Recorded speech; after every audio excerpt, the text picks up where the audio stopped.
Hello students, welcome to Electro classes One Step Ahead for Learning, where we help you to achieve your goals. Students, in this video we will discuss a very important chemical property of ethers which is electrophilic substitution on ethers. यहाँ पर जो exam में question आपका पूछा गया है और यही क्वेश्चन आपके एनसीईआरटी बुक में भी दिया है, क्वेश्चन नंबर 29 एक्सरसाइज क्वेश्चन है आपका. Explain the fact that in aryl alkyl ethers, जो एराइल एल्काइल ईथर्स हैं उनमें इन फैक्ट्स को आपको एक्सप्लेन करना है. क्या पूछा गया आपसे? The alkoxy group activates the benzene ring towards electrophilic substitution reaction. जो आपका एल्कोक्सी ग्रुप है वो बेंजीन रिंग को एक्टिवेट करता है इलेक्ट्रोफिलिक सब्स्टिट्यूशन रिएक्शन के लिए, उसका रीजन आपको बताना है. और it directs the incoming substituent, जो आने वाले सब्स्टिट्यूएंट होते हैं उनको वो ऑर्थो और पैरा पोजीशन पर अटैच होने के लिए प्रेफरेंस देता है. ऐसा क्यों है, उसका रीजन क्या है? ओके, तो चलिए चलते हैं इस क्वेश्चन पर. तो पहले हम डिस्कस करते हैं फर्स्ट पार्ट को. इसमें पूछा है the alkoxy group activates the benzene ring towards electrophilic substitution. ऐसा रीजन क्या है?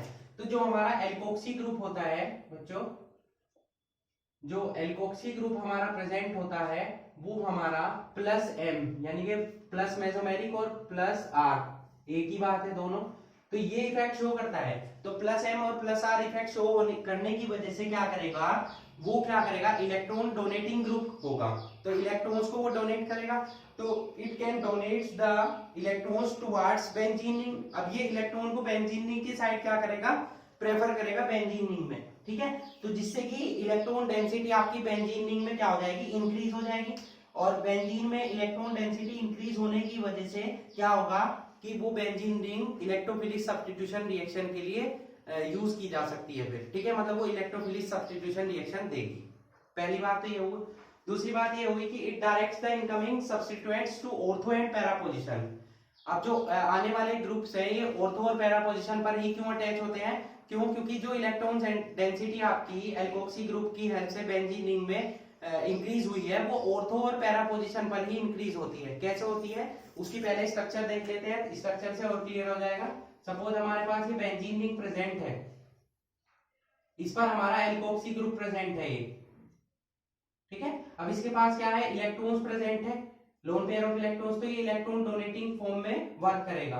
तो जिसकी वजह से क्या होगा, देखिए ये इलेक्ट्रॉन यहाँ शिफ्ट हो जाएंगे, तो ये वाले इलेक्ट्रॉन यहाँ आ जाएंगे, पार्शियल डबल बॉन्ड कैरेक्टर आ जाएगा इसमें इस टाइप से. ये डबल बॉन्ड यही रहेगा, ये भी यही रहेगा. यहाँ इलेक्ट्रॉन शिफ्ट हुए, नेगेटिव चार्ज आ गए, यहाँ डबल बॉन्ड आ जाएगा.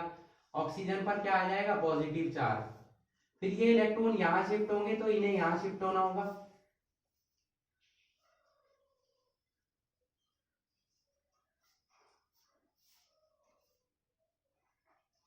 इस टाइप से आपकी ये स्ट्रक्चर बन जाएगी. फिर ये कन्वर्ट हो जाएंगे, इलेक्ट्रॉन यहाँ शिफ्ट हो जाएंगे, तो यहाँ पर क्या होगा, तो इस तरीके से ये वाले इलेक्ट्रॉन अब हमारे यहाँ शिफ्ट हो जाते हैं. तो आपकी स्ट्रक्चर क्या बन जाएगी, स्ट्रक्चर आपकी ये यहाँ पर डबल बॉन्ड, ये डबल बॉन्ड यहाँ आ जाएगा, तो ये इलेक्ट्रॉन यहाँ शिफ्ट हो जाएंगे, यहाँ पर नेगेटिव चार्ज आ जाएगा. ओके, फिर ये इलेक्ट्रॉन्स वापस शिफ्ट हो जाएंगे आपके यहां पर, और ये इलेक्ट्रॉन वापस शिफ्ट हो जाएंगे यहां पर ऑक्सीजन पर. तो इस तरीके से आप देख सकते हैं कि जितनी भी आपकी स्ट्रक्चर बनी है उनमें ये ऑर्थो पोजीशन है, ये पैरा है, ये फिर ऑर्थो है. तो ortho and para position प्रीडोमिनेट्स,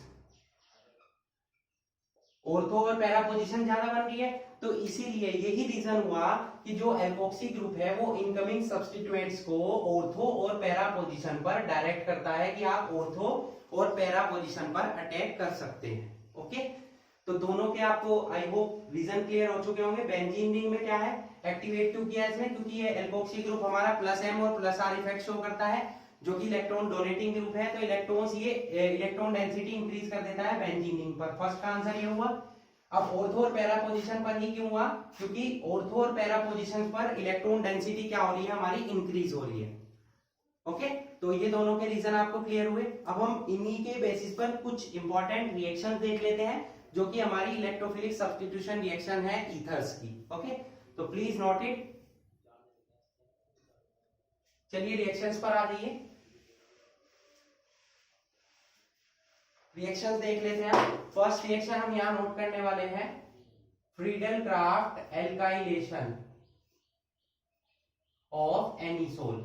anisole एक हमारा एल्काइल एराइल ईथर है, तो एनिसोल हमारा ये हो गया, बेंजीन पर आपका क्या ग्रुप अटैच हो गया, OCH3।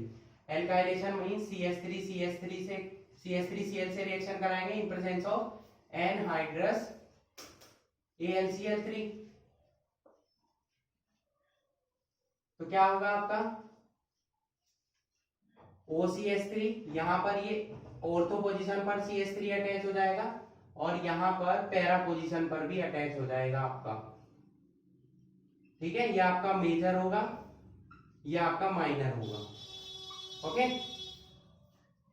Friedel craft alkylation of anisole हो गया। सिमिलरली हम दूसरा ले सकते हैं, Friedel Crafts acylation of anisole. Anisole की रिएक्शन कराएंगे, अब की बार हम किससे रिएक्शन कराएंगे, एसिटिल क्लोराइड यानी कि CH3COCl से in presence of anhydrous AlCl3। Same वही रिएक्शन होगी, ऑर्थो और पैरा पोजीशन पर आपका क्या आ जाएगा, COCH3 ग्रुप। ये ऑर्थो पर आ गया हमारा और यही हमारा आ जाएगा पैरा पर। ये आपका मेजर होगा, ये आपका माइनर होगा। नेमिंग आप इनकी कर सकते हैं, जैसे एनिसोल प्रेजेंट है और ये OCH3 मिथोक्सी ग्रुप है, ये हमारा एसिटोफिनोन है, तो ये हमारा क्या बन जाएगा, ऑर्थो मिथोक्सी एसिटोफिनोन, क्योंकि ये ज्यादा स्ट्रॉन्ग ग्रुप है। ये हो जाएगा हमारा पैरा मिथोक्सी एसिटोफिनोन। यहाँ क्या नेम होगा, यहाँ पर मिथाइल ग्रुप से ज्यादा स्ट्रॉन्ग है OCH3, तो इसका नेम क्या बन सकता है, ऑर्थो मिथाइल एनिसोल, क्योंकि एनिसोल से बना है, और ये हो जाएगा पैरा मिथाइल एनिसोल। आप नेम इनके नोट करेंगे, ओके। तो ये हमारी दो रिएक्शन होगी, और रिएक्शन देख लेते हैं जो इलेक्ट्रोफिलिक सब्स्टिट्यूशन रिएक्शन को शो करती है हमारी। So please note this equations.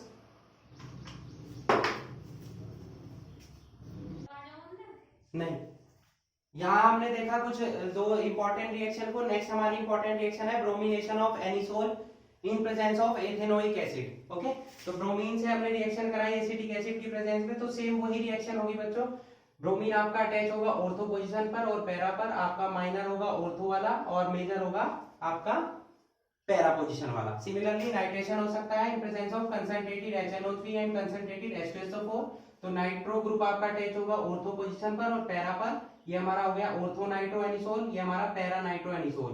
इनका नेम भी ऐसे ही बन सकता है, ऑर्थो ब्रोमो एनिसोल और पैरा ब्रोमो एनिसोल, ओके। तो जो इंपॉर्टेंट रिएक्शन थी हमारी इलेक्ट्रोफिलिक सब्स्टिट्यूशन रिएक्शन की, हमने चारों डिस्कस कर ली है। ये एग्जाम में पूछी भी गई है और आगे भी पूछे जाएंगे, एनसीईआरटी बुक में भी आपकी दी हुई है, okay. So that's it for today, hope you enjoyed the video and thanks for watching.